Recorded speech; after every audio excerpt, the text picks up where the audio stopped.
Hey, good morning, everybody. Welcome. Hot Takes, Goodman and Haertl. Is that a green shirt that you're wearing? It is green, yes.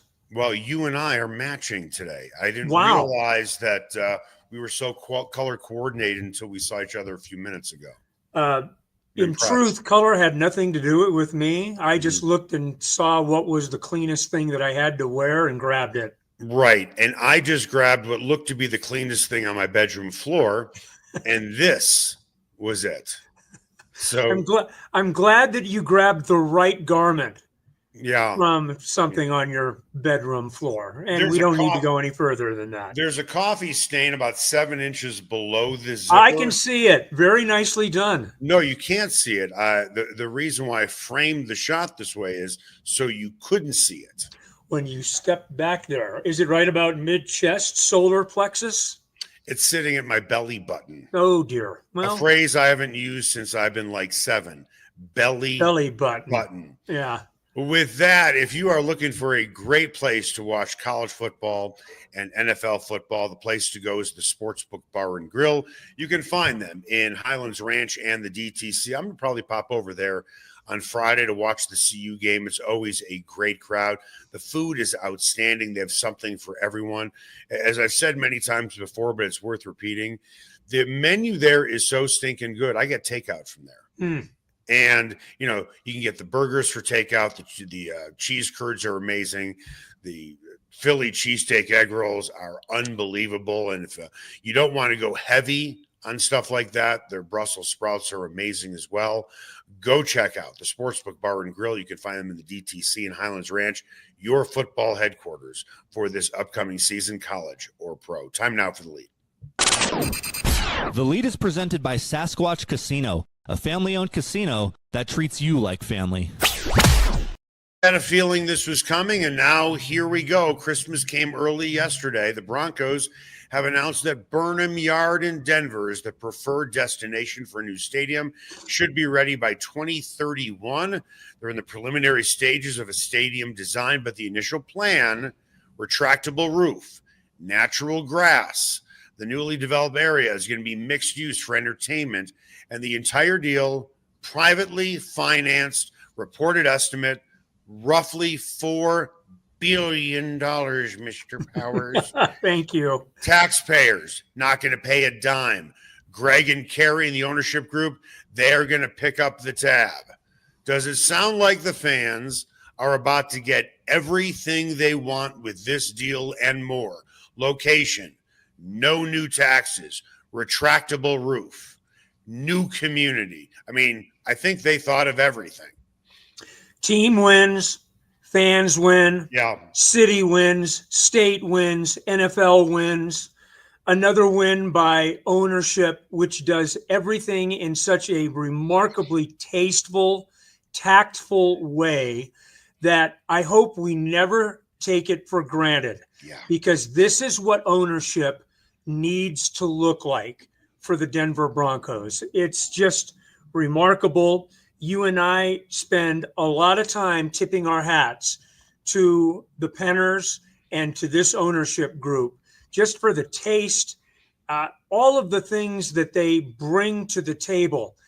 It's Eric, it's unending, whether it's supplying helmets for every team in running programs in the state of Colorado, to putting new turf down for one game at the end of the season, to sending Colorado School of Mines fans to their national championship game, whether it's big or small, everything that they do is tasteful, tactful, and just incredibly refreshing.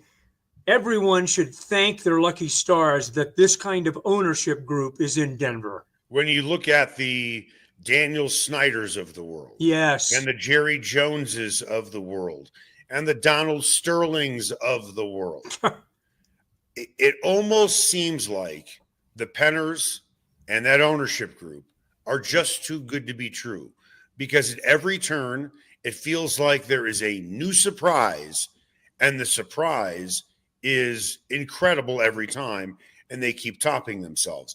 Think about what they have done really in the last year, and forget about football. They've announced they're going to have a new stadium, in a location that people are pretty excited about. I know people were not excited about Lone Tree. And, oh, by the way, they have a totally new practice facility as well. You know, wins and losses in a lot of ways define what an owner is, right? How many Super Bowls do you win as an owner?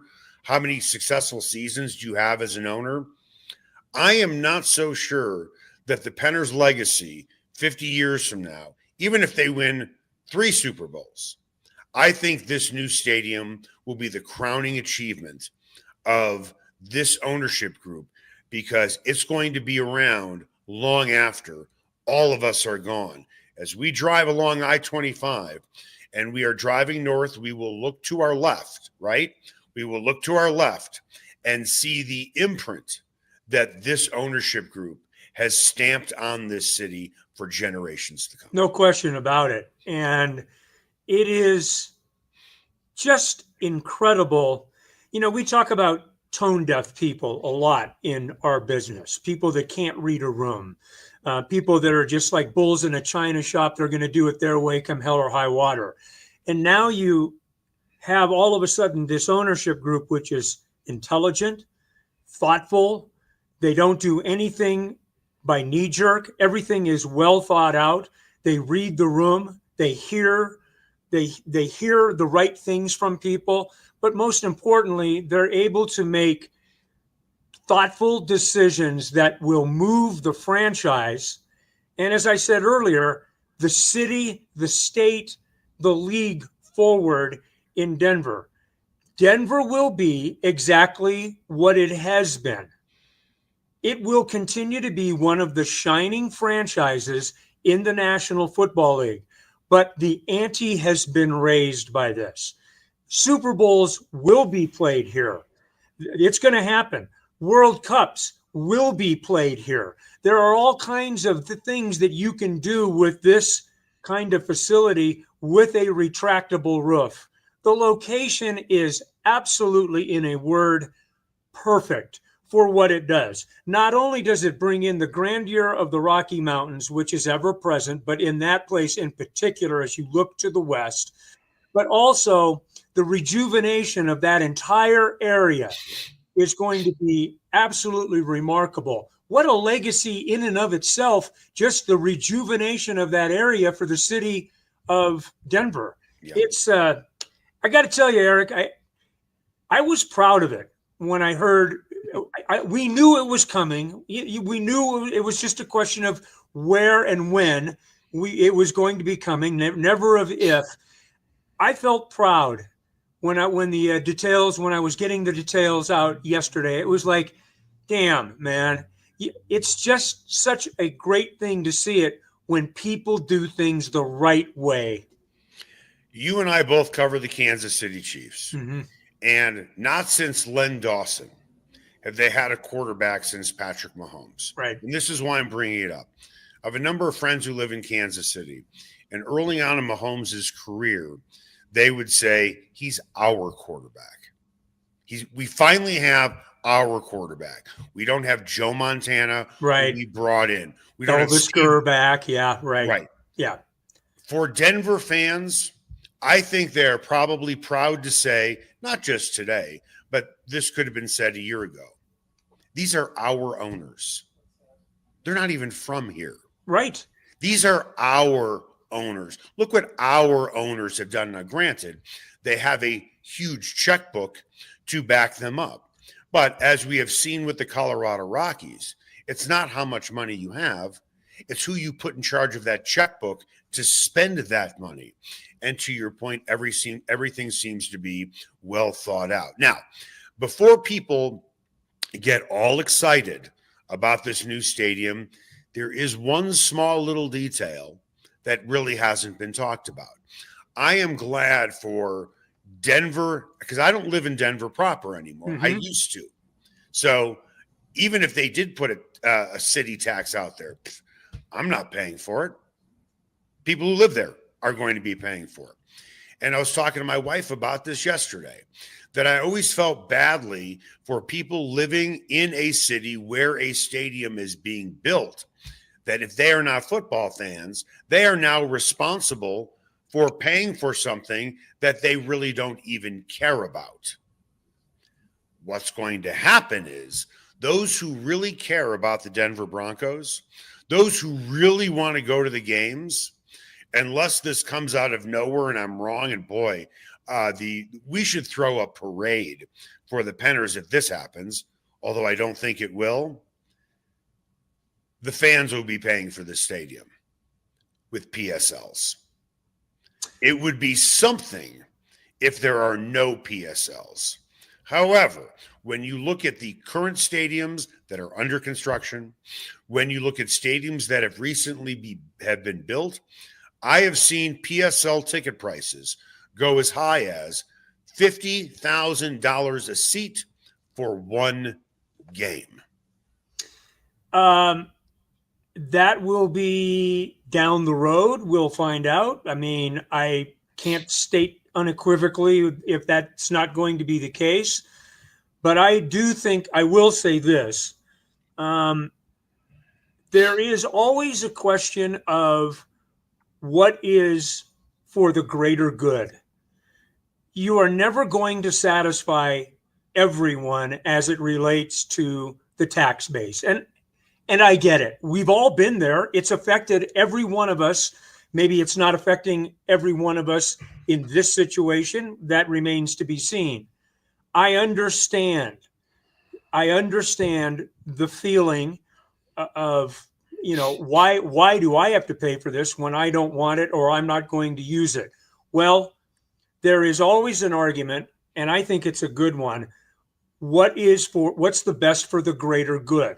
And it's not just for the fans of the Denver Broncos. It's for the people of Denver. Building arenas, building stadiums, quality of life, all of the things that come with that, to me, are tremendously beneficial. You're never going to have a total universal acceptance of the responsibility of who pays for that if it comes out of the taxpayers' pockets. I get that. But I'm sorry. It's for the betterment of the city of Denver, period. I agree. I mean, businesses. But I'm with you. I understand it. Businesses in that area, and even stretching to Lodo, are going to benefit. Everyone is going to benefit. I would rather it be I would rather the burden financially, if that's what you want to call it, and we don't know if they're going to do PSLs, but if they do, I'd rather it be on Broncos fans directly instead of taxpayers who may not care about the Broncos, don't watch games on Sunday, casual fans, so on and so forth. But I'll tell you right now, if the Penners come out and say no PSLs, start organizing the parade. Yeah. Well, that would, yeah. But here's the thing. Would it surprise you? No. That's the greatest thing about even asking that question is it wouldn't surprise you in the least if there weren't any. If they basically said, you know what, we got this. And, these are very locked in, very bright business people. First and foremost, all of the things that we've already covered, it goes before any of that takes hold. These are brilliant people business-wise. They get it. They understand it. So I'm going along for the ride on it. I think it's there has been absolutely nothing in the 3 years of their ownership that has given me pause, even for a second. Even for a second. Generally speaking, in business, you never want to make a decision based on emotions. You want it to be pragmatic as much as anything else. It's kind of like the difference between residential real estate and corporate real estate. Residential real estate is very, very emotional. 90% or higher. You walk into a house, do I love it? Right? Yes. It's an emotional buy Yep. as much as anything else. Corporate real estate, you don't give a shit where the warehouse is. Does it have the space I need? And this makes sense. It's a cut and dry thing. Yep. So you should never really bring emotion, if possible, into a business deal. The Penner Group has done a magnificent job of combining being pragmatic, okay, with bringing emotion into it. We know the fans would like it to be in Denver. Okay, let's do it there. A retractable roof. Boy, I know the fans would really love on a beautiful day, and there's so many beautiful sunny days here, to be able to see, you know, the maybe the mountains, depending on how the stadium is going to be built. Right. But then again, they have the financial wherewithal to be able to mix in some emotional elements with being pragmatic as well. That's the beauty of having that type of money. The separation of money that you have for the causes that you are going to support, that to me it's still a tremendous leap, right? Yeah. When you and I have never had that kind of generational wealth. I hope that you have it someday. I wouldn't mind lining up for it myself. Right. But I'm doing the best that I can, and we are collectively together. Well, you're not helping yourself with the retirement, pal. You're right. You don't have much more runway left to contribute. No, you're absolutely right. Although my body and my brain is telling me it's time to get out. But the Penners may have great deep pockets, but it's still their money. Right. It's their money. And look, the risk of investing something like this is made much less risky because it's the NFL you're investing in. The NFL is about as good a thing in the world of sports that you can invest in terms of the rate of return that you will get back on dollars spent. Yeah. The facility will be very much the same way. There is no question about it. But you still got to separate yourself from $4 billion, right, on this project alone. Yeah. What to you, and there's so many different pieces, it's like going to a buffet with great food. Every time you take a step to your right and the sneeze guard is underneath your nose. Okay. Everything on that buffet is great. But if you could only pick one thing that you like the most about what has been announced, what would the one thing be? Would it be no taxes for the taxpayers? Would it be a retractable roof? Would it be the location? There are lots of different things you can choose from. The totality of the package, but if you're asking me for one thing, well, that's right. Just one thing beyond the totality of the package, I think the location is really important. It was for me at any rate, and I guess I can only answer that. No, I can't. I can answer it for me and for what I think is best for the franchise. I love the idea of it continuing to be in Denver proper. Right. I love the idea of investing in the city that you're a resident in, that you're a partner with. I love that part of this. The revitalization of that area, what it's going to do for the city of Denver is nothing short of remarkable. There are others that I would gladly discuss and go with as well. But I think the one overarching satisfaction for me is where they're putting it. I remember when the Nuggets played the San Antonio Spurs in the playoffs. It was back when I was at Fox 31. Have you ever been out to that stadium? To which? Where the San Antonio Spurs. Oh yeah. Hemisphere and That, and I remember now this was 15, 20 years ago. I don't know what the area looks like right now. Yeah. But I remember driving out there, and it was a little bit of a drive. And I kept thinking to myself, boy, the owners of the Spurs saved a lot of money on this land because it's in the middle of fucking nowhere. For the Penners, they could have found cheaper land. Yes, they could have. A lot cheaper than what they have. But it was important for them to put it in Denver because I believe that's what the fan base wanted. The thing that I like the most is the retractable roof. And I hope that when it's not a matter of if, it's a when. When the Super Bowl comes to Denver, whether the Broncos play in it or not. This is what I hope for. I hope that Mother Nature and God participate in the weather of the day. Because how many times have you heard, can't do a Super Bowl in Denver because of the weather? How many times, and I'm not asking for an exact number, but how many times since you have lived here has the weather been pretty decent in early February? And you look outside and it's the day of the Super Bowl, and you look out your window and you're like, man, if they held the Super Bowl here, it'd be a pretty nice day. No problem. So this is my hope. When they get the Super Bowl, it's 50 or 55 degrees, and the Super Bowl is played with the roof open. Of course. Just to stick it to everybody who said, well, Denver weather sucks. It's always snowing. It's always cold. And don't you hear that all the time? Yes.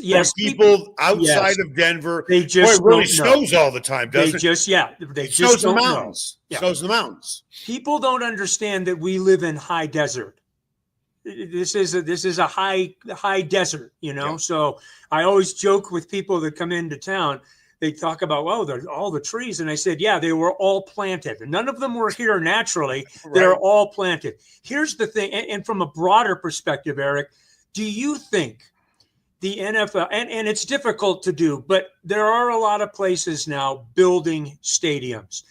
Don't you think at the very least there should be retractable roofs should be the norm in the NFL?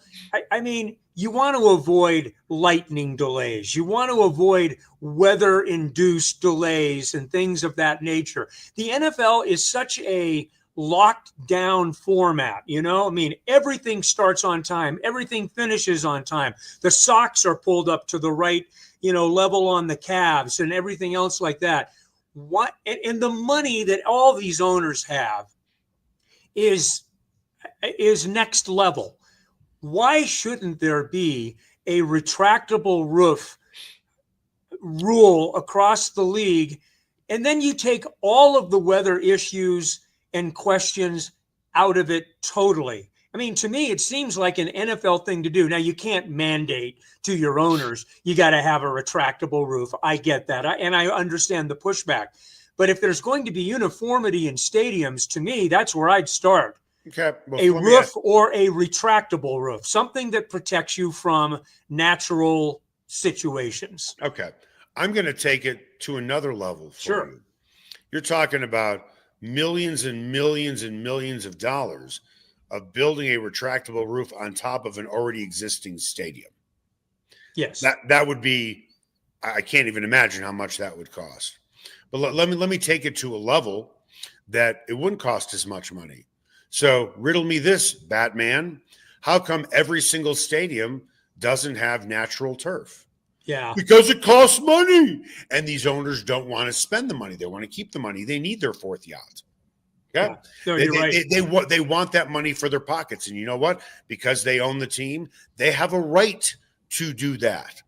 But when you start putting in a field that really isn't that safe, right? Yeah. You are potentially costing yourself losing one of your commodities for the season. Yeah. No, it you're makes sense to put in really good grass. I mean, that's why it was so remarkable that when the Penners first got here, for one game, they resodded the entire field because they cared about their players. It wasn't that they cared about what it looked like on TV. They cared about their players. So for them, there is an emotional attachment to their business decisions. And that's to their credit, putting the stadium in Denver. That's what the fans wanted. Having new turf because it's better for our players, right? And Eric, look at the synergy that exists today between ownership, coaching staff, players. It was remarkable, and maybe there was a prod. Maybe I don't know. I don't want to be cynical about. In fact, I don't want to be cynical. I want to be hopeful about this. Look at the feedback on social media that the players, the rank and file, threw out there yesterday in true support of this announcement. that's a great thing to do. You don't have to do it, but it kind of falls into what we've talked about a lot over the last few weeks. Players want to be here. They appreciate the message. They appreciate the fact that they can see buildings going up around them. They love the way they're being taken care of, the way they're being paid. They want to be a part of something that they feel convinced is going the right direction. These are all great things in which you create momentum with inside of a franchise. Coming up after the break, the Buffs play in 2 days. Who is going to be the starting quarterback? Do you think Deion Sanders would give us an answer yesterday? Of course not. But he did go on a little bit of a tirade criticizing the media, saying, is it better to be first or is it better to be accurate? Well, Deion, we're about to find out because somebody reported who might be the starting quarterback on Friday. And this guy is heavily well-sourced, is a guy who is well-respected in the business. So if indeed Deion does start this guy, maybe Deion needs to make an apology. That's next. Everyone has their favorite barbecue spot. Mine, Smokin' Dave's Barbecue and Brew. My favorites, slowly smoked ribs, smoked corned beef Reuben, smoked meatloaf with a portobello balsamic cream sauce. And don't forget about Smokin' Dave's 16-hour smoked brisket and pork with one of their 4 homemade barbecue sauces. Great sides, you bet. Barbecue beans made with pork and brisket and their southern corn bake. Man, you got to try it. Plus, they have amazing non-barbecue entrees on the menu. Go where I go, Smokin' Dave's Barbecue and Brew in North Denver. Ever wondered where city and county fleet vehicles go when they retire? Now's your chance to find out and score big. Imagine driving away with a great deal on a reliable vehicle. For over 45 years, Roller Auction has been the trusted source for government fleet vehicles and equipment. Trucks, SUVs, sedans, and more, all selling to the highest bidder. Don't miss out. Visit roller.bid/hot takes to get auction updates today. Your next vehicle could be just a click away.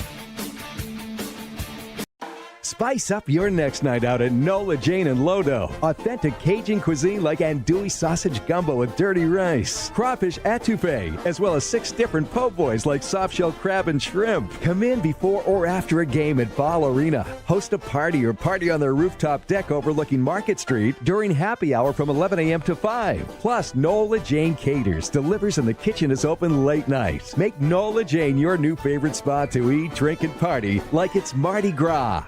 Ferguson's Heating and Cooling is the best in Denver, and their customers agree. Ferguson's has 165 5-star Google reviews, and here's one from Betsy. Highly professional, prompt, and honest.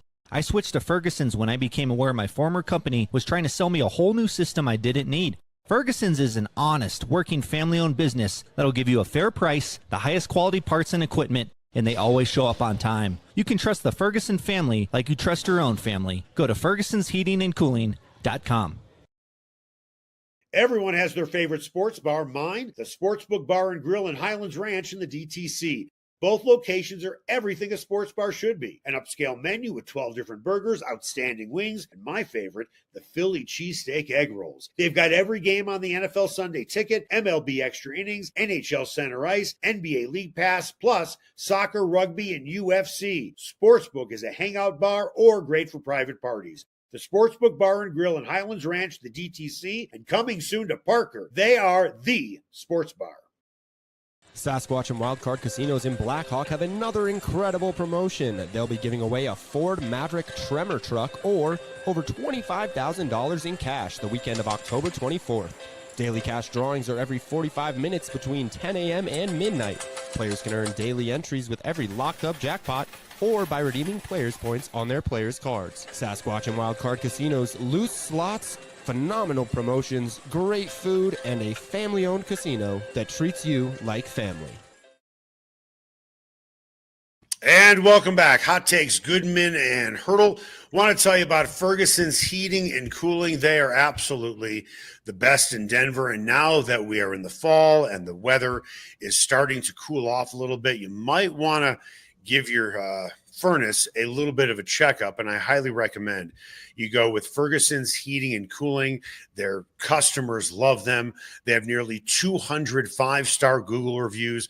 Cody, the owner, is as ethical and has as much integrity as anyone I've ever been around when it comes to owning a business. He said to me point blank, he goes, yeah, all companies like this want to sell you a new HVAC unit, want to sell you something that is new for your furnace, but they're more than happy to fix it if that's what the customer needs. And he's like, not only do I not make a lot of money on fixing something, I could lose money on that, but it's all about the customer. Those are the type of companies that you want to work with. So whether it's heating or cooling, go with Ferguson's Heating and Cooling.com. Time now for What's Trending. What's Trending is presented by Ferguson's Heating and Cooling. Your family should trust the Ferguson family for all your heating and cooling needs, and you'll see why they have over 165 5-star Google reviews. Make an appointment today at fergusonsheatingandcooling.com. Deion Sanders held his press conference yesterday saying he has not made a decision on who will start at quarterback on Friday against Houston. Quite frankly, I totally agree with him. He should not announce his starting quarterback. Why give Houston any type of advantage? However, Pete Thamel, as well respected of a college football insider as anyone, you can make the case Pete Thamel is the equivalent of an Adam Schefter. Is that fair to say? Yes. He is that well respected. Sure. Okay. Absolutely. It's not some, using Sean Payton's words, not some YouTuber podcast guy, for lack of a better phrase. That drive him crazy. Correct. So with that, Deion went on a little bit of a rant saying, and he wasn't asked the question, but he wanted to get it out there, and he has a right to. He has a microphone in front of his face. He said something that you and I would wholeheartedly agree with, which is there are too many people in this business who would rather be first than right. You and I agree on that, right? Yes, I would agree with that. There are. Unfortunately, there have been more than a few times where Deion Sanders puts his mouth ahead of his brain. Like, do you believe me now? Took the victory lap after game 1 against TCU. I do believe, and I think most Buffs fans would agree, that the starting quarterback should be Ryan Staub. That's what Pete Thamel reported. So if Ryan Staub is the starting quarterback, I wish I was in Houston to say, hey, Deion, you criticize the media saying people want to be, first instead of accurate. Well, he was accurate. He was accurate. Maybe owe him an apology. I think that Deion, look, he does things his way. That's been long proven, and it will be so forever. Yeah, but nobody calls him out on this stuff because they're so afraid of him. Do you go to their press conferences? No, I don't cover CU. Right, but if you did, you would ask legitimately tough questions, and you would not make it personal, and you would be respectful. Yes. The problem is in that room, you have a lot of fanboys in there that just want to be in the same room as Deion Sanders and don't give him any pushback and cower when, he might get upset about something. So if it is Ryan Staub, he owes Pete Thamel an apology. Yeah, that could very well be. I will say this. He could have just made, if he wanted to open his press conference, it could have just been, hey, I know what all of you out there are reading. I haven't made my mind up on who starts this game. He had to say. That's all he had to say. Right. Didn't have to get into media, didn't have to get into all of that stuff. He chose to. That's his right. No problem at all. But then, he ends up saying, what's a sure thing, on quarterbacks, well, the sure thing on quarterbacks was your son for the last 2 years. There are plenty of programs, for instance, that have no questions at all at quarterback. Most programs, of course, frankly, in college football don't have quarterback controversies and I don't know if there's a quarterback controversy at Colorado. But, don't sit there and say, what's a sure thing at quarterback. I mean, Well, you here, had one. You had your son for 2 years. That's about as sure a thing as I've ever seen. what does it say? And listen, again, Deion Sanders has done amazing things. Yes. The good far outweighs any negativity. But what does it say about Pat Shurmur? What does it say about Deion Sanders?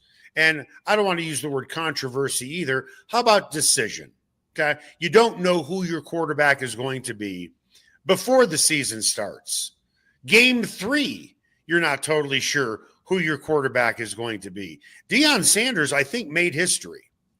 College football history, Pop Warner history, college football history, NFL history, CFL history, NFL Europe history. Playing Nice. 3 quarterbacks in one game, alternating snaps, treating Delaware, and listen, Delaware wasn't a very good team. They treated Delaware like, forget about a homecoming opponent, they treated them like an exhibition opponent. They had a quarterback tryout in front of everybody on national television. Which was why Staub's performance was so impressive, because at the time he came in, it was a 10-7 game late in the first half. So that homecoming game that they were hoping to have, that scrimmage they were hoping to have, was very much in doubt and frankly uncomfortable. Now, Bruce, what does it tell you about Deion Sanders' evaluations of quarterbacks when he had the guy who's probably going to start on Friday be the best quarterback on that roster, at least for one game? His third string quarterback was Staub, a guy who had experience in the system, right? And he was the third string quarterback. What does it tell you about how he and Shurmur evaluate quarterbacks, that their third stringer might be their best guy? And they didn't know that? Well, I also can look at the roster and say they brought a guy in from Liberty that they are certainly going to give an honest look to. They brought in a 5-star quarterback, granted a 17-year-old quarterback, and one that is clearly not ready at this particular moment for the challenge, but probably will be at some time. So you knew that those two things were real, that you had brought in a highly recruited quarterback, that you had brought in a 5th-year starter for a guy that had led a Liberty program to a New Year's Day bowl. Okay? I mean, the guy has some cred coming in. So you know that in advance. Bruce, I agree with everything that you are saying about came in from Liberty, giving up his final year of eligibility to play at CU. 5-star recruit. I get all of the emotion around it. And as we talked about with the Penners, okay? They are pragmatic, but they allow emotion at times to get involved in their decision because they want to do the right thing, right? But they have the financial luxury to do that. When you are making a decision on who's going to be your starting quarterback, you pick your best person. You don't pick it based on, well, he was a 5-star recruit. No, well, he's giving up his. But those guys are going to play. What's that? My point is, when you bring guys like that in, you got to figure out ways to get them snaps. Hold on. I think that they have clarity after game 2. And I will be stunned if Staub isn't the quarterback starting that game on Friday night. You will be too. The performance has indicated where they go. If there were questions, and I don't know, I'm not behind closed doors with them in their meetings and stuff. If there were questions, there certainly aren't questions anymore. Now, how far the distance is between quarterback 3 and quarterback 1, or quarterback 1 and quarterback 3, maybe that's a subject for debate. Maybe it's not very much at all. But don't tell me. I mean, I watched every moment of that game. Me too. I've got eyes too, just like everyone else in some football sense. Certainly not like Pat Shurmur and Deion Sanders. I give them respect, but it's pretty clear who the best quarterback is for them at this particular moment based on what they have done. Okay, so let me ask you something. Do you think with what you saw with Ryan Staub, was a complete aberration in one game, or do you think they probably saw this during practice as well? I can't believe that they wouldn't have seen it. He just doesn't come out of nowhere and do this. And in fact, if you go back to the Utah game at the end of last season, he had them in a position to win that game. So if they go back to the game against Utah, I'm guessing he looked more than pretty good in practice. I'm guessing he probably looked better than the other two in practice. I'm guessing he did. Yeah, I don't know. I don't know for sure, but I think, and that's why I said, was the game against Delaware an aberration where suddenly he played well for one game? You went back to Utah, right? Right. I'm guessing he was the best quarterback on the roster going into the season. They knew it. But they wanted Salter. They wanted Juju, and understandably so. Mm-hmm. They brought in a guy, giving up his final year of eligibility, who played really well at Liberty. Then you have a 5-star. I get all of that. Yeah.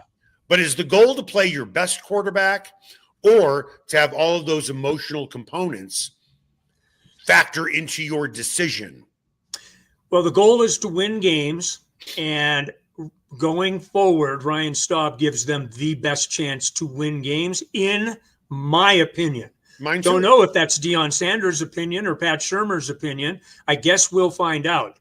But based on what we've seen through 2 games, even in the sliver that we saw him against Delaware, and Houston's going to be a totally different kind of challenge than Delaware is. They're going on the road. It's a Big 12 game, better athletes, all of those things. But this is a game that you think that Colorado can go in and be competitive in. You have to ask yourself the question, and our answers might be different than coaching staff's answers. Who gives them the best chance to win based on what we've seen to this point, realizing that we haven't seen practices? Well, it's pretty clear. It's Ryan Staub. So don't you think they had to know that going into the season?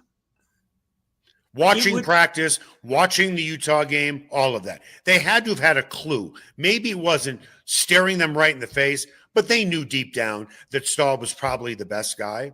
I mean, what does it say about your acumen evaluating quarterbacks when your third string quarterback is probably the best quarterback on the team?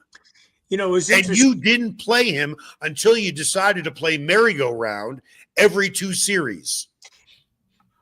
When I went back and looked at Big 12 Media Day, and when the questions have come up about quarterbacks, it's generally been the 2 guys. It's only been the 2 guys. It's been Salter and Juju. Those are the 2 guys that have been mentioned, not by us, right, but by coach, right? I mean, you know, hey, Salter's been really good. Juju's on his way. He better watch it. You know, that kind of stuff, which is great. I have no problem with that. We have not heard Ryan's. Now, the claims are now, we've been talking about that, and I'm not around the program all the time. I haven't heard that. Neither. I haven't heard that. Where do they go from this point forward? I bet we're going to see a lot of Ryan Staub on Friday, and I don't think there's going to be a particularly quick trigger to get him out of there, and I don't think there's going to be rotating quarterbacks. You just don't do that in a Big 12 game when all of a sudden the chips that are on the table are that much more important. If Ryan Staub this season is the starting quarterback the rest of the way, and on a scale of 1 to 10, he's a 6, okay? That's an average, a little better than average. A little better than average, right? But if he is a 7.5 or an 8. Oh, well, yeah. If he is a 7.5 or an 8, Juju will be in the transfer portal the day after the season ends. And should be. And here's the reason why. People have said to me, well, he can redshirt for a year. Okay. This is a different day and age, folks. Different day and age. But hold on a second. He can redshirt, and it would make sense to redshirt if Ryan Staub was in the final year of his eligibility. Yeah. Dude has 3 years left. Yeah. Juju's not sticking around for that, nor should he. The thought of redshirting is a really quaint, kind of memory of days gone by. Right. That just doesn't work anymore. And it's okay that it doesn't work anymore. I mean, now Ryan Staub is a good example of a kid that stuck with it and stayed in the program and bided his time. More power to him, but no more power than to kids that have the opportunity to transfer and play right away. As long as that is an avenue that is available to them, I have no problem with that at ever. That's the way the game is being played now, right? You live and you die by the portal. Okay. I mean, Strother certainly, not Strother, the other kid from Liberty, Salter is unfortunately going to be the casualty in this story. Juju has time left. Juju has time on his side. Salter doesn't. And it looks to me, as this thing is starting to set up, that he is probably going to be the odd man out, because when push comes to shove, CU's trying to win football games. And I do think that we've seen enough in the first 2 games to say, maybe not on him. I think he's got capable skill set, but I'm not sure that it gives them the best chance to win football games. That's going to do it for us. Hot Takes Goodman and Haertl. Make it the best possible day you can.